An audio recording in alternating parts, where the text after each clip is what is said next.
Hey everybody, this is Jordan Pacheco from the Glad Chat podcast. I hope you're doing well. And I just want to make a quick little video to let you know that, much to the great surprise, I'm sure, of many of your family and your friends, don't worry, because you're not crazy. You may have noticed that there are so many things going on in the world and so many things going on in the church. I was watching videos from Australia this past week of lockdown protests and what as an American especially I would say is a gross overreach of governmental authority. I was also in a wedding in California this weekend, and it's interesting coming from a state like Colorado, which is relatively eased up in restrictions, to California where I lived before, which is still in a lot of ways lockdown central. The Amazon Synod has been going on, and there's been, of course, all these videos posted on social media of all these Novus Ordos welcoming the Synod and the synodal way and what it means, and that gosh awful little logo that they have, right? That looks like a 5-year-old drew it, but that's just along with the felt banners and everything. And, if you would have told me that 2 years ago, we'd be kind of having just a tiny bit of inhale before the storm, because I think that's all we can all tell is coming, I would have said maybe, but maybe not 2 years from now. Give me 5 or 10 or something like that. If you would have told me at the start of COVID that 2 years from now, there are still entire parts of the globe which are worse off, not better off, and not because of any death rate and not because of any infection rate, but simply because of sort of governmental restraints and the sorts of attacks on churches, I wouldn't have believed you any more than I would have believed, I suppose, 2 years ago that for all intents and purposes, the churches would have just closed their doors. A lot of things going on. And I always have a saying, which is that oftentimes things get worse before they get better. I'm not much of a pessimist, but I figure that if you start with the bottom of the barrel assumption, then if something turns out better and in a quicker amount of time, you'll be all the more happy for it. So the world is going crazy. I mean, we see it every day. We've seen it in our own families. We certainly see it in the church. On this channel, we didn't really make a video about Traditionis Custodes. We didn't really make a video on the synodal way. Of course, we typically deal with interchurch kind of affairs, but we talk a lot, of course, about exterior factors. And it's interesting. We did talk about it on some other channels. You can go check out. I did a video with Nick Cavazos at the Traditional Thomist going through Traditionis Custodes. But for our channel, we didn't do it. We talked about it, but we never did. And I think I know why. The charism of this channel, Rudy and I together in this endeavor, is risus et bellum. It's laughter and it's war. It's not letting, at the end of the day, any external factors be a thief of your inner peace, which is sort of the topic I wanted to just think about for today. With all these challenges and things that go on, it's very easy, especially for a traditional Catholic, to circle the wagons, to close the doors, and to point the spears outward. Well, do you see what the Pope did today? See what they tell me he's a president, did today? You see what's going on here and there? And I think that there's a great amount of traditionalists who thrive off this sort of thing. If you come across our Facebook pages, it's not all just interior life, interior dispositions, how to build back and reclaim the beauty of the world. It's oftentimes employing a very critical look at the sort of structures inside the church and inside our countries that we find problems with. But with all this darkness in the world, as Catholics, as followers of Jesus, as sons and daughters of the Father, we do need to stop and ask ourselves if what we put in our brains and what we scroll through on our phones, if these things actually are robbing us of our inner peace that comes from Christ, or if they're accentuating it. I've been on Facebook pages that are pretty, Spirit of Vatican II boomer posting is one of the best Facebook pages out there. I love it. It's good fun. But to wake up every morning and scroll through it, just dunking on the Novus Ordo, quote unquote, there you begin to notice that there are some people who take it a bit too far. Rudy and I, pray God, we have pretty much stayed off Twitter as the Glad Trad podcast. The Catholic Twitterverse is a cesspool. I mean, if you want to talk about petty infighting and kind of the worst in the church in terms of how we speak to one another, the nature of anonymity of the internet, the nature of the sort of conversations and fights that we're having now, it oftentimes, the nature of sensationalist news and sensationalist talking and the polemics and dynamics of people, it all brings itself out in Catholic Twitter in particular. There are entire feuds where Rudy and I just sat down and we discussed it. The most famous one I can think about is a lot of them concerning the Society of Pius X, right? We've gone through on our channel. Crisis has gone through on their channel. There are a lot of very good channels where there's lively discussion and conversation about these things. It's kind of hard when you reduce complicated conversations to 140 character boxes and everyone's fighting to be heard. If we as traditionalists are not just going to grow, but are also going to thrive, we need to start working on our interior lives. This is first and foremost. This is why I recommend, by the way, if you haven't yet, to read The Imitation of Christ by Thomas Kempis, who should be a saint. I mean, I don't know anything else about his life, but from his writings, he's brilliant. But The Imitation of Christ deals exclusively with the interior life. And if I could try to synthesize so many of these great topics in the book and themes, it essentially is that, man, you are a finite and a fickle creature, and you cannot be swayed by the external forces of the world. If you anchor yourself to the rock of Christ, you will accept every joy, every sorrow, every suffering, every triumph with the exact same breath. I think again about the book of Job, right? Job loses everything.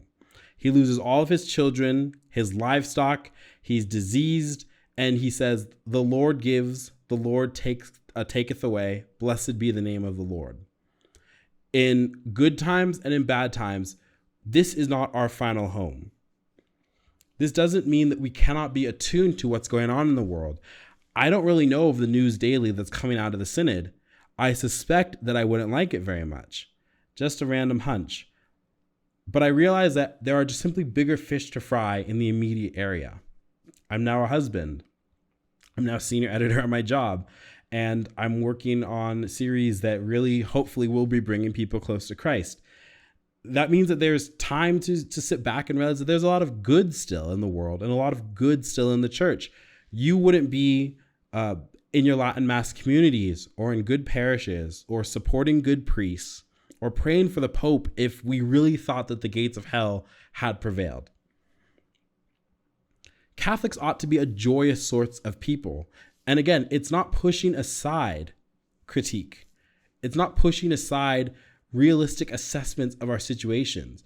But I'm also finding myself denying perhaps some of the long drawn conclusions in the Benedict option. Great read. And again, another book I completely recommend. And I'm not saying everything about it's wrong, but I don't want to be an army in withdrawal. The Church Militant isn't meant to just always circle the wagons. I do think that in the spirit of the new evangelization, the church has bled herself out. The church has allowed herself to have these great misfortunes which have entered her. So many heresies in the world, materialism, secularism, all the icks and isms that are terrible, melting ourselves down in the Masonic fashion to be equal amongst the brotherhood of all mankind. It's worth thinking about.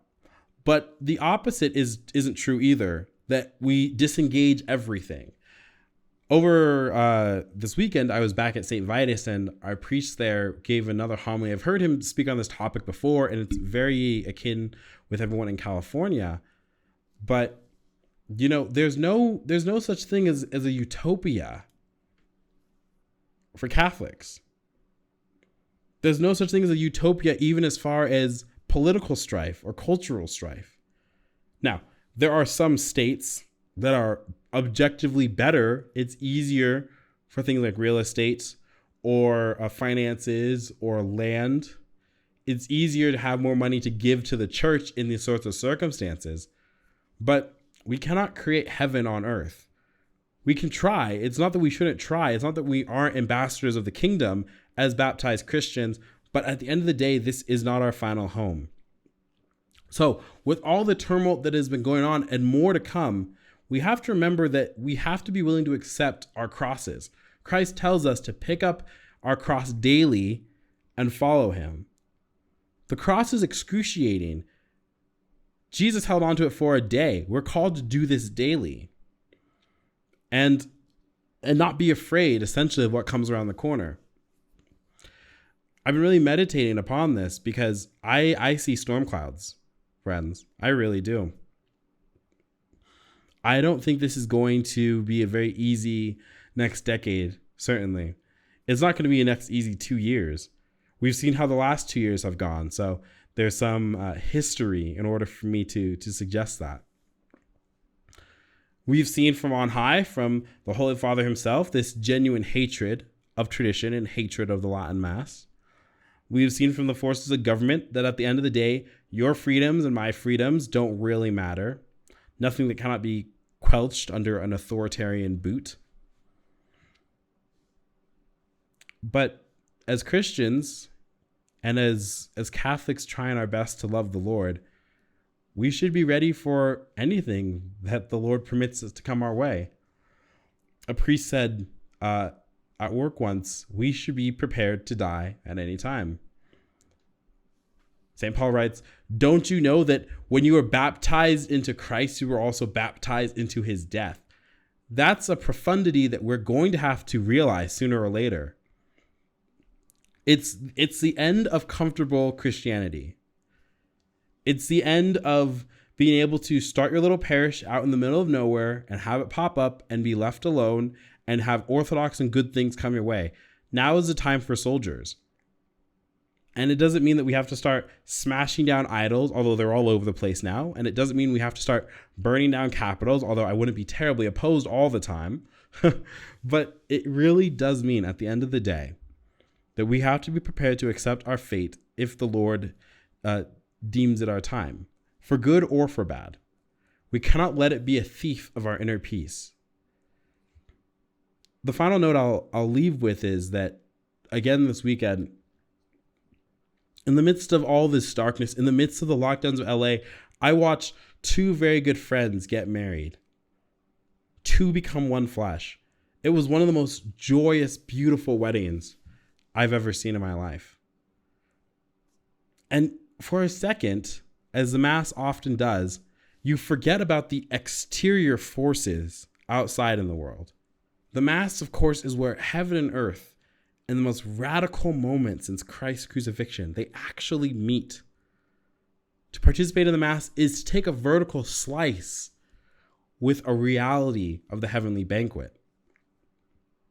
And for my friends, no matter the difficulties and challenges ahead, God put them together, and what God puts together, let no man tear apart. How can we be pessimistic? How can we be fearful or angry when there is such beauty in the little things of the world? You hear people say, oh, well, this is a terrible time to have children. Oh, this is a terrible time to get married. This is a terrible time to be alive. Why was I born in this time? God put us here to accomplish his will in his particular way for this particular time. God didn't deign that you were to be born in the 50s, as if the 50s were perfect, or the 20s, or the 1890s, or the 1650s, or any time period you can think of. There is not a time period yet I've seen where there haven't been people saying and complaining about the exact same things. Do you honestly think that people born in the 1890s, getting married on the eve of World War I, were going, it's a great time to have kids. Why did this have to happen? There will always be problems in this fallen world. That's what the consequence of sin brings. But if we allow that darkness to cover our hearts and to dictate all the things that make us Catholic, to make us bitter and angry and pessimistic and suspicious and jealous and quarrelsome, then we're not actually doing God's will. There is a time for laughter. There is a time for war. But war is not about being petty and indecisive and mean-spirited. War is about decisive action that we can one day beat our swords back into plowshares. So the Church Militant is on the march, brothers and sisters. And if you are sitting on the fence and not knowing what direction to go, let me offer you some practical tips. If you find yourself getting angry at the world, or maybe angry at the church, or angry at the Pope, or angry at God, assess what you are putting into your ears and what you're putting into your eyes. If you wake up in the morning and you have to go on some really based set of a contest blog in order to get your kicks on the Novus Ordo, maybe it's time to stop. If you find yourself completely revolted at the idea that there are women who wear pants and leggings, instead of understanding that these are opportunities for evangelization and for bringing back dignity and dress and the virtues, it's time to do a reassessment. If you find yourself thinking that your parents are going to go to hell because they attend the Novus Ordo, it's time to do a reassessment. I've been very careful, Rudy and I have been very careful on this channel to make sure that we're combating the idea of stereotypical trads. Always angry, terrible people, they don't actually practice what they preach, because for our lived experience, it's not true. And just in general history, it's not really true. The internet brings out the worst in people, but if you attend any sort of traditionalist group, with some exceptions, I'm sure, most people are just normal people trying their best to save themselves and their families. By going to the physical instead, by focusing on the spiritual through the physical, you'll find that life is much more peaceful. It's much more quiet. By focusing less time on the internet and more time on your marriage or on your relationship or on your spiritual life, you'll discover the peace that we all pray for. And heck, that includes this channel too. If we tend to be happy guys, but if we are a bit of a stumbling block for you, if you get just amped off the idea, oh, glad trads are going to go dunk on people when I don't think so. Then, by all means, don't watch us. For those that do, we're extremely grateful, by the way. But we don't want to rob anybody of their peace, and we don't want to be a source of scandal. We want to make frank assessments of the world, but this is why we always say, the Holy Father, for instance, needs our prayers.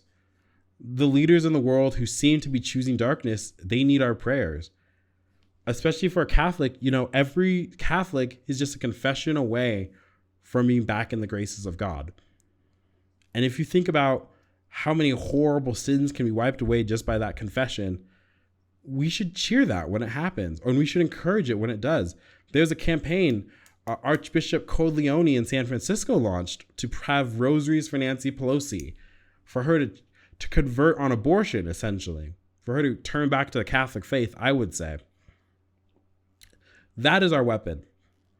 In this time of darkness, the real peace comes from Our Lady. Our Lady lights the way, right? Our Lord has given Our Lady to the church that she may be a guide, the perfect Theotokos, right? She bore Christ perfectly, and therefore she can bear us perfectly. We have so many great saints and so many wonderful traditions of the church that the forces of darkness hate. And as we go forward, by uncovering them, by clinging to those, and by being happy and proud and joyous that we're doing so, that is the way to defeat Satan, right? That is the way to turn back darkness and death. And if that means that we all have to suffer red or white martyrdom, praise be Jesus Christ. And if that means I get to die comfortably in my bed, praise be Jesus Christ, in his angels and in his saints. So that's food for thought. Thank you to all of you who helped make this channel possible. It's not going to be much longer before we have 1,000 subscribers and we can start doing more community posts and these sorts of things. But if you haven't already subscribed, the second most important thing you can do for us is subscribe. The first most, of course, is to keep Rudy and I and our families in your prayers. Please, please, please do so. But also subscribe, notification bell, comment. We'd love to hear your comments, your feedback, your suggestions, how it's going. We've had some fans email us to tell us their situations and how they're going. We love that. We think that's so wonderful that we can connect in all these sorts of different ways. And if you know somebody who love these videos, sharing is an important thing too. So thank you guys so much. If you'd like to support us a little bit further, we have a Patreon. You can go down there. There's some juicy perks for different tiers. A lot of stuff that everyone can like. So until the next video, God bless you and may He keep you. Adios.